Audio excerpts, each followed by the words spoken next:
It's interesting as well because I was talking to someone else in Australia, and they Mm. were saying how that with the advent of PV and the whole sort of being able to almost go down to the municipality side, you then can reduce the number of poles and lines, etc., etc. So actually, I hadn't quite realised what a positive effect. In the UK, we tend to be quite small, and obviously, I'm talking from a UK Mm. Mm. perspective.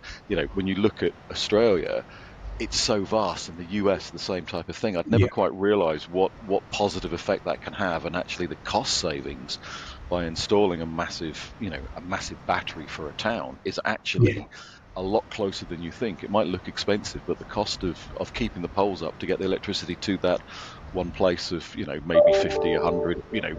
I don't know Yeah. quite what the upper end is, but yeah, it's certainly changing the whole industry, turning things on its head. Oh, So most certainly. Yeah, most yeah. certainly. I mean, those long lines and the amount of loss that you do experience across that line. Yeah, I mean, so we're having to generate, and often using coal, having to generate a lot more electricity than actually reaches the target where it's going. So, Mm, in far north Queensland, in the centre of Australia, the gap between generation and consumption on a geographical or on a distance travelled can be enormous, mm, and that's not solely Australia. That'll be if you think of any situation where you have an island, a country that's I don't know a series of islands, you have a similar kind of a challenge in trying to reach mm, energy across there. And